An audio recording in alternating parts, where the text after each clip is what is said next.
La plupart de mes journées commencent par la même routine. Je me lève, je m'habille et je pars dehors pour faire quelques minutes de l'exercice. Et après 2 ans, je peux dire sans exagérer que cette habitude a changé ma vie. Ces quelques minutes de sport chaque matin ont entraîné toute une série de changements positifs dans d'autres domaines de ma vie. J'ai commencé à boire plus d'eau, faire plus attention à mon alimentation, je suis devenu plus organisé dans ma vie quotidienne et plus productif quand je travaille. Je sais, ça peut paraître un peu trop, mais je ne suis pas un cas unique. Ce phénomène d'une habitude qui change tout a été étudié en psychologie et neurologie et ensuite popularisé par un auteur américain, Charles Duhigg, sous le nom d'une habitude clé, qu'il définit comme petits changements ou habitudes que les gens introduisent dans leur routine et qui se transposent dans d'autres aspects de leur vie de façon non intentionnelle. À titre d'exemple, l'auteur cite des études qui démontrent que ceux qui font régulièrement de l'exercice se nourrissent mieux, sont plus productifs, fument moins, se servent moins de leur carte de crédit et sont moins stressés. L'habitude de faire de l'exercice est probablement l'exemple le plus étudié d'une habitude clé, mais ça peut être toute autre habitude qui déclenche une réaction en chaîne ou un effet domino dans d'autres aspects de nos vies. Un autre exemple donné par Charles Duhigg est l'habitude de faire son lit qui contribue à notre bien-être, stimule la productivité et diminue les chances de s'endetter. À première vue, il y a peu de rapport entre faire son lit et faire des meilleurs choix financiers, mais ce qui caractérise chaque habitude clé, c'est le sentiment d'une petite victoire qu'elle nous offre après sa réalisation. Et quand ce sentiment d'une petite victoire est ressenti assez régulièrement, cela nous permet de croire que nous pouvons faire des progrès plus importants dans nos vies. L'habitude de faire de l'exercice ou de faire son lit n'influence pas directement nos finances ou notre alimentation, mais ces habitudes contribuent à former une façon de penser et de nous comporter, une sorte d'identité si vous voulez, qui rend ces autres changements positifs tout à fait naturels. Bien sûr, il est à chacun d'expérimenter pour trouver ce qui lui apporte ce sentiment d'une petite victoire. Et dans cette vidéo, j'analyserai mon propre parcours pour déduire quelques principes qui m'ont permis de former et tenir une habitude clé. Mon premier point, c'est d'utiliser sa routine. Pour structurer mes idées, je veux m'appuyer sur le cycle des habitudes découvert à l'Institut de technologie du Massachusetts et popularisé par Charles Duhigg dans son livre « Le pouvoir des habitudes ». Dans ce cycle, chaque habitude commence par un stimulus, un temps de la journée, un endroit, une odeur ou l'action qu'on vient de déterminer qui nous pousse à un certain comportement. Dans la plupart de nos actions quotidiennes, le stimulus est devenu tellement naturel que nous n'en sommes plus conscients.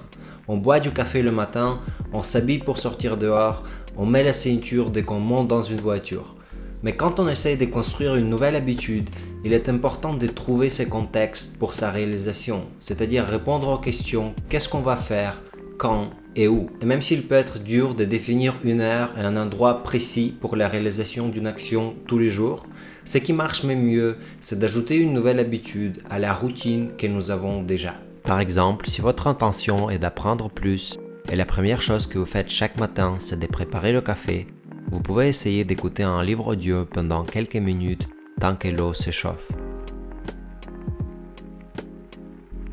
Ou si votre intention est de tenir un journal de bord, vous pouvez essayer d'y noter quelques mots en vous mettant au lit.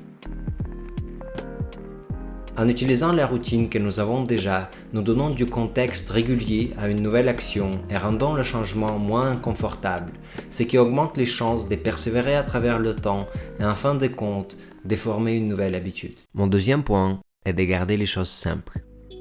Le deuxième élément du cycle d'une habitude est la routine, le comportement qu'on réalise pour ressentir une satisfaction souhaitée. Et pour que la routine devienne automatique, elle doit être assez simple à réaliser.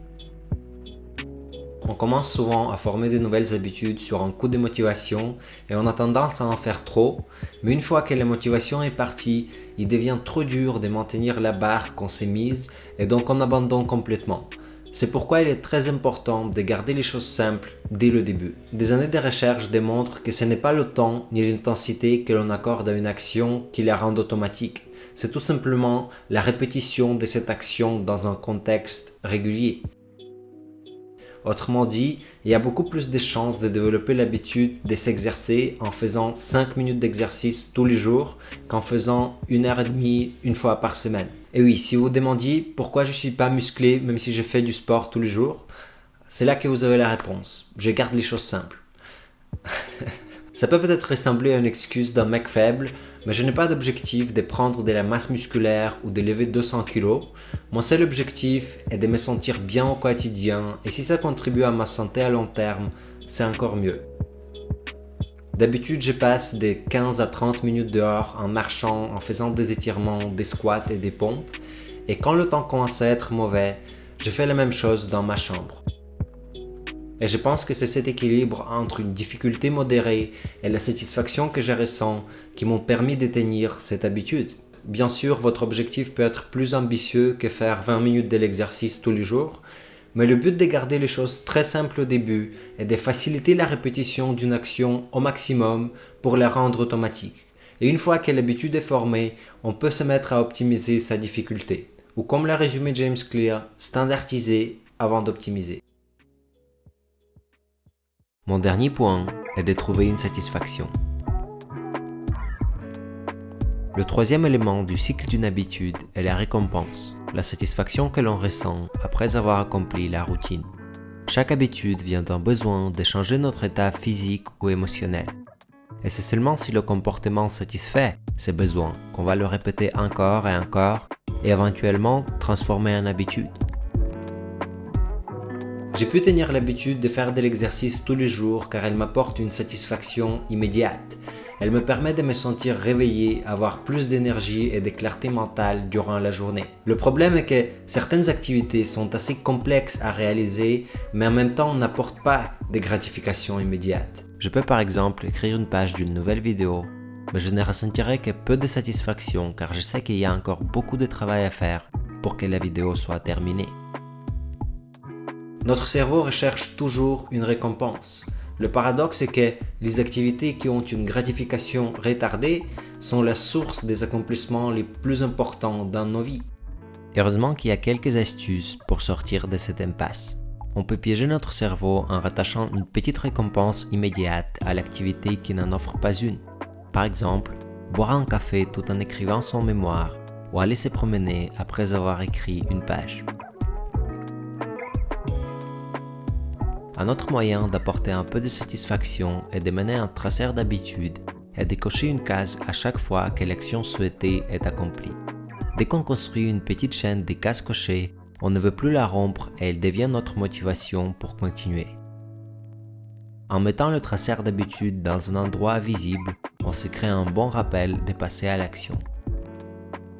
Pour terminer cette vidéo, je dirais qu'il y a plein de bonnes habitudes à former et quand je venais tout juste de découvrir le monde du développement personnel, je me prenais un peu à tout et c'est normal, je pense qu'on est tous un peu comme ça, mais après quelques années, j'ai compris que chaque habitude a son temps et me concentrer sur une seule chose à la fois, celle qui est la plus pertinente pour moi à un moment donné, est beaucoup plus efficace que de m'éparpiller dans plusieurs directions. Et n'oublions pas que même une seule habitude bien formée, une habitude clé, peut apporter toute une série de changements positifs, inattendus dans d'autres domaines de nos vies. Cette vidéo n'est sûrement pas un guide ultime pour former des habitudes, ce sont juste des choses que j'ai apprises et que je trouve efficaces. Je suis vraiment content si cela vous a été utile et je serai ravi de lire dans les commentaires vos propres astuces pour former et tenir des habitudes. Merci d'être resté avec moi et à bientôt!